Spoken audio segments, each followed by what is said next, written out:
नमस्कार दोस्तों, प्रोग्रेस लो में आपका स्वागत है। हम अपनी सीरीज 0 to 1 को शुरू रखते हैं, जिनमें पीटर थिल ने बताया है कि हम किसी भी चीज़ की मोनोपोली कैसे क्रिएट कर सकते हैं और अपना बिजनेस कैसे एक्सपेंड कर सकते हैं।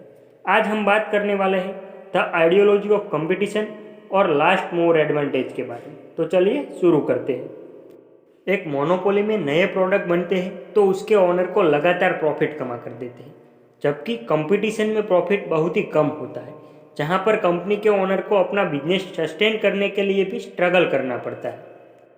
हम जितना एक दूसरे से कम्पीट करेंगे हमें उतना ही नुकसान होगा। लेकिन हैरानी की बात यह है कि हमारा एजुकेशन सिस्टम भी इसी थियरी पर चलता है। मार्क्स एक स्टूडेंट को दूसरे स्टूडेंट के साथ कम्पीट करने के लिए मजबूर करते हैं।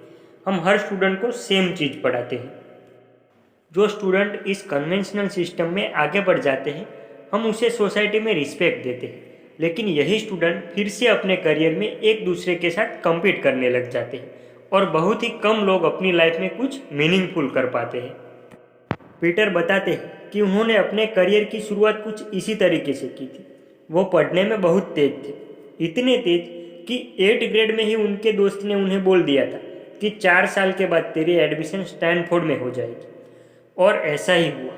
उन्होंने स्टैनफोर्ड लॉ स्कूल में एडमिशन ले ली और वहाँ पर भी बाकी स्टूडेंट के साथ कम्पीट करने लग गए और उनका अब फाइनल गोल सुप्रीम कोर्ट में जाना रह गया था।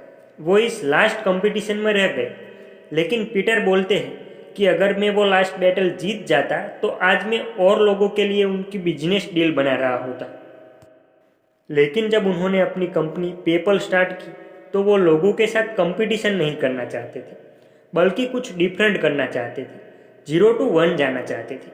उनके और उनकी टीम का सपना था कि वे पैसों को ईमेल के थ्रू ट्रांसफ़र करवाएं।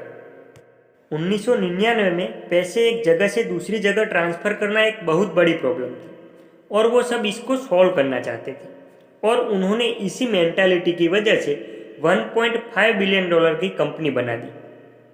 Last mover advantage. जो कंपटीशन से बचते हैं वही मोनोपोली क्रिएट कर सकता है। अगर आप न्यूयॉर्क टाइम्स को ट्विटर के साथ कंपेयर करोगे तो इन दोनों के पास कई हजार एम्प्लॉई हैं और ये दोनों का मेन मकसद है लोगों तक न्यूज़ पहुंचाना। लेकिन जब 2013 में ट्विटर पब्लिक हुआ तो इसकी कीमत $24 बिलियन लगाई जा रही थी, जो कि न्यूयॉर्क टाइम्स से 12 गुना ज़्यादा थी। वहीं पर 2012 में न्यूयॉर्क टाइम्स ने $133 मिलियन कमाए थे, जबकि ट्विटर लॉस में था। ये एक बेवकूफ़ी लग सकती है और हम पूछ सकते हैं कि ऐसा क्यों हुआ। तो इसका जवाब है कैश फ्लो। किसी भी कंपनी की आज की कीमत इस बात पर डिपेंड करती है कि वो कल कितने पैसे कमाएगी। आपने लोगों को ये कहते तो ज़रूर सुना होगा कि फर्स्ट मोवर को बहुत एडवांटेज होता है। अगर आप सबसे पहले बिजनेस खोलो तो आप मार्केट का एक बड़ा शेयर ले सकते हैं। लेकिन पीटर बोलते हैं कि लास्ट मोवर एडवांटेज और भी बड़ा है। आप बाकी सबके प्रोडक्ट को देख के एक ऐसा प्रोडक्ट बनाओ जो मोनोपोली क्रिएट कर दे और आपको कॉपी करना बहुत ही मुश्किल हो जाए। तभी आप एक एंट्री बैरियर क्रिएट कर सकते हैं और एक मोनोपोली का मजा उठा सकते हैं। मगर अब सवाल ये आता है कि मोनोपोली बिजनेस में क्या क्या खास बातें होती हैं। शुक्रिया दोस्तों हमारे साथ जुड़े रहने के लिए। हम अपने 0 to 1 के अगले पार्ट में देखेंगे कि मोनोपोली बिजनेस में क्या क्या खास बातें होनी चाहिए।